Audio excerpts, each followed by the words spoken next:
How to buy OTC stocks. Robinhood.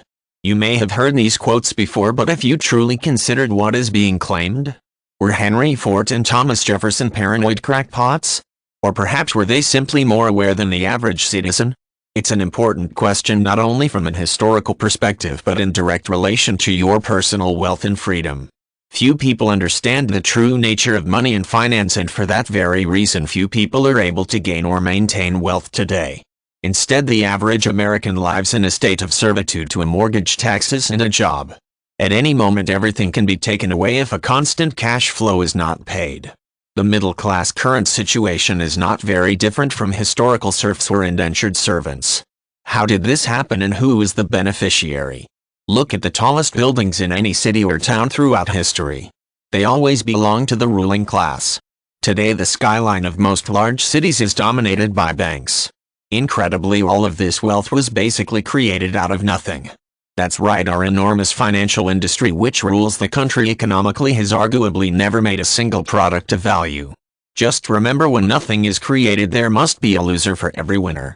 The loser in this case has been the average American. Without even knowing it, the middle class has had its prosperity and freedom siphoned away to support the financial establishment. Today we refer to America's central bank as the Federal Reserve because the name central bank had a bad connotation from experiences in Europe. The central bank is basically a quasi-government agency which takes its direction from consensus within both the federal government and the financial industry which it was created to serve. Regardless of who controls the central bank, its purpose is fairly straightforward once you cut through the opaque language and theory with which it disguises itself. The Federal Reserve Central Bank's overriding purpose is to create ever greater quantities of currency and inflation. The creation of controlled inflation has proven immeasurably valuable to the banking industry and federal government at the expense of the American people. First, how does the central bank create currency? Basically, it just prints as much new currency as it wants. This currency is then lent out to the banking industry and the federal government. When these loans are repaid to the central bank, the money is just lent out again along with even more newly created currency.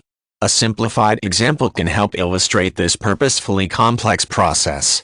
One day the central bank may create $1,000,000,000,000 out of thin air. This $1,000,000,000,000 is then lent to a commercial bank at the central bank's loan rate of say 5% annual interest on a one-year loan. In turn, local bank loans the $1,000,000,000,000 to area businesses at a rate of 8% interest on one-year loans. Ideally, at the end of the year the business loans are repaid to local bank at a value of $1,080,000,000. Local bank must now repay its loan from the central bank, which is $1,050,000,000 including interest. That leaves local bank a profit of about $30,000,000. Not bad for having produced nothing. As you can see, this system ensures profit for local bank regardless of inflation. Imagine an individual trying to lend money in competition with local bank. The wealthy person would lend his $1,000,000,000,000 at 8% interest and get a profit of around $80,000,000. Next, the wealthy person, just like local bank, would subtract out taxes for a final profit rate of maybe 5%. So far so good, right? The problem is, if inflation is greater than 5%, then the wealthy person is losing money. If inflation gets extremely high at some point, then the wealthy person will be wiped out and quit the loan business. Local bank, on the other hand, doesn't have to worry about inflation. Local bank is not using its own money. It is just playing with and then repaying the central bank's money, which was created out of nothing. After a while, under this system, banks which are granted access to central bank funds are left as the only viable lenders. These banks are ensured a virtual monopoly on the money loaning industry. But that's only half of the story. Part of the genius of the central bank system was that it also aided big government and the politically connected. This assured that big government would become dependent on the system and unable to change it. First, the government takes loans directly from the Federal Reserve Central Bank, but with one critical difference. The central bank gives back the interest paid on the loan. This is a convoluted way for the government to obtain perpetual zero-interest loans, more correctly called free money. As if that were not enough, the U.S. Treasury is also given the Federal Reserve's interest charged to commercial banks on the money created out of thin air.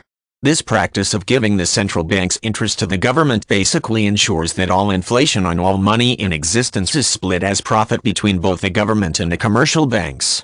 These benefits alone transfer a vast and well-hidden source of income to the government. A simpler way for the government to achieve exactly the same result would be for the Treasury Department to print itself free money every year. However, this method would be more straightforward and citizens would intuitively realize that the resultant inflation robbed them of their savings and earning power. Secondly, this method of printing free government income would not allow commercial banks to also skim their percentage of the inflating money supply. The government's free benefits don't end there, however. Next, as the currency inflates, the government's zero-interest debt obligation is gradually erased. This debt is continually rolled over and eventually inflates away to nothing. Lastly, the government gains enormously in one more hidden way. Taxes on the public's savings are based on the imaginary gain from inflation. If a person owned a home or gold under a stable currency, the value would remain relatively constant. Under an inflating currency, however, the government is able to tax the gain on savings as their cost in dollars rises every year. Basically, this amounts to a well-hidden tax on only those Americans who save money. The more you save, the more you are taxed. Is it any wonder our savings rate is now negative and the general population looks to the government rather than savings in difficult times? Individuals under a central banking system have less money available for large purchases and must take out loans for nearly everything. The net result is an ever-growing number of people who need loans in place of savings in a banking industry with a virtual monopoly in issuing these loans. This system has fueled the financial industry's immense profits without production. The system of currency inflation being created, schemed and kept by banks and government may seem subtle. Some people don't realize the damage done. Try to view the most simplified form. This process is the same as a counterfeiter printing money and earning a free living without producing anything. Imagine the simplified economy of a small town with its own currency. Imagine the town has all the normal industries plus a counterfeiter who can print as much free money as he likes. Guess what? First, the value of the townspeople's savings will be eaten up by inflated counterfeit currency. Next, the counterfeiter will buy up all the valuable goods from the town's producers. The working townspeople will have to work even harder to try to buy what's left. But the harder they work and the more they produce, the more the counterfeiter can buy. Ultimately, the counterfeiter will be left as the only person in town with wealth. He will then have ultimate control over the town newspaper and government. It will become difficult to educate anyone or pass a law against counterfeiting. Unless the townspeople learn a method of personal or collective escape, they will be left in a state of servitude to the counterfeiter. So there you have it. After less than a century under the present incarnation of this central banking system, we now have a middle class deeply in debt, a negative savings rate, an enormous but often unproductive government, and a wholly unproductive financial industry. What's more, our government has been in increasing stages of financial default for the last 2 generations and can no longer honor its previous pledges to redeem currency and gold or anything of value. Most amazingly, the entire structure of wealth transference was so well hidden and self-fulfilling that few individuals grasp what is occurring or the negative impacts to society. Before you get too depressed or angry about the situation, however, it is important to remember one thing. Once you understand the system, you can become wealthy. Escape from theft will only hasten any parasitic system's collapse. Communism, for example, wasn't defeated by a popular rebellion but by countless individuals gradually freeing themselves from economic exploitation until that system went broke. Once you understand how the central banking establishment operates, you can benefit immensely. There is not even a need to rally others towards a reform movement. You can simply watch your wealth and freedom grow while setting an example for others to follow. In brief, to become wealthy, you must first understand how the central bank robs your savings.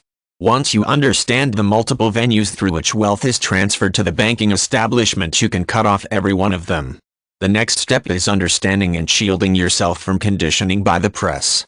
Always remember, most news stories about investment are little more than paid advertisements initiated by press agents. Meaningless statements are repeated so often that they are taken as truth. For example, no one questions claims like the value of all stocks on the New York Stock Exchange has increased 10,000% over the last 50 years, or the value of the Dow Jones Industrial Average has increased 5,000% over the last 50 years. Yet these are meaningless statements akin to saying the value of all houses in America has increased 10,000% in 50 years, or the value of the 30 biggest houses in America is now 5,000% greater than the value of the 30 biggest houses in 1950. These misleading statements disregard the fact that houses are constantly being demolished and new ones built. If you had purchased a particular house 100 years ago, it would likely be worthless rubble today, despite the fact that the average home is worth much more in inflated dollars. Looking past the financial industry's hype, stock analysis is an extremely complex field with an enormous number of variables. Let's try to simplify it. The fact is, nearly all corporations eventually go broke. If corporations didn't go broke, the stock exchanges would be dominated by names like the British East India or Hudson Bay Company. Popular investment advice generally leads people to take a gambler's perspective. Experts herd investors into one sector or company this year and another next year, all the while stirring up commissions and giving the impression that investing is a fast-paced and unpredictable field. Once you learn the basics of value investing in long-term cycles, however, investing becomes much more of a science while retaining the potential for spectacular profit. The final step in escaping financial exploitation is to understand the multiple ways in which brokers earn a living off of your savings. You gain little or nothing in return for paying a broker commission, so it is necessary to learn to minimize commissions and even outright broker theft whenever possible. After understanding and minimizing this last drag on wealth, you have achieved the basics of financial freedom. In summary, most of us are born into an economic system stacked against us in ways which will never be advertised by the financial establishment. To gain real wealth, it is vital to understand the system. Knowledge and action can eventually give you an unimagined prosperity once your efforts are no longer subtly siphoned away by others. Hopefully this information will assist you in beginning or continuing to learn about a misunderstood topic and eventually improving your life to enjoy the happy and fulfilling wealth and freedom which should be the birthright of everyone.